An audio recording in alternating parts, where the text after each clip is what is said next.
Have you ever danced with the devil in the pale moonlight? Early viewers of Joker Folie A Deux did, and they had a terrible time.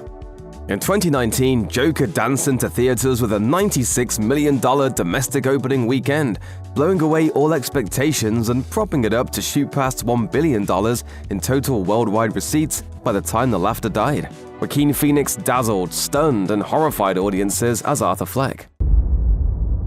2 years ago, the name Arthur Fleck hit Gotham like a hurricane.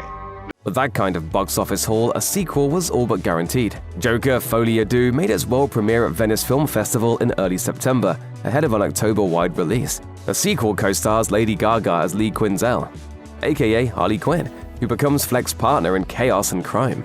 But Folie A Deux isn't striking the same chords with audiences as the first one did. Early reviews are trickling out, and a lot of viewers of the film just weren't hearing the music.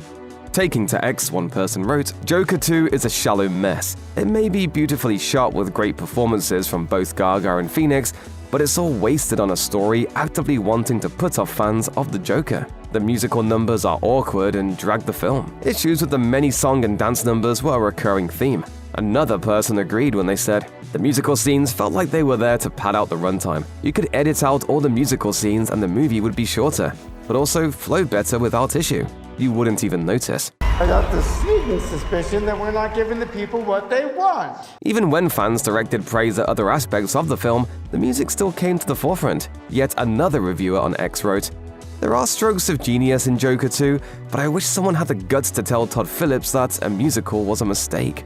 One reviewer flat out said, "If you like the first Joker, you will not like the sequel. If you did not like the first Joker movie, you will outright hate and despise Joker 2. Director Todd Phillips has always shied away from outright calling the film a musical in interviews, despite admitting on NPR's Fresh Air that the sequel is, quote, "the very definition of a musical." What if when he meets somebody that he believes loves him, that he believes sees him, well, what does it look like when that music comes out of him? After the film's Venice world premiere, Lady Gaga also talked about the role the music played in building the characters of Fleck and Quinn, telling the audience, "I think the way we approach music in this film is very special and extremely nuanced.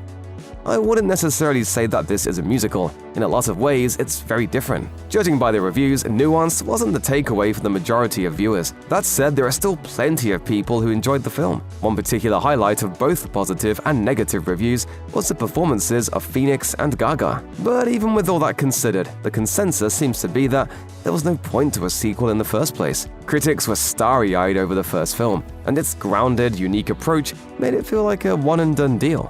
Bringing the Joker back for round 2 had the potential to double down on that. But the storyline just doesn't elevate the character the way some reviewers thought it should. Variety's review ended up saying that the film had taken away the seething menace that made Arthur so volatile and interesting in the first one, saying, "He's now just a singing and dancing puppet clown living in his imagination.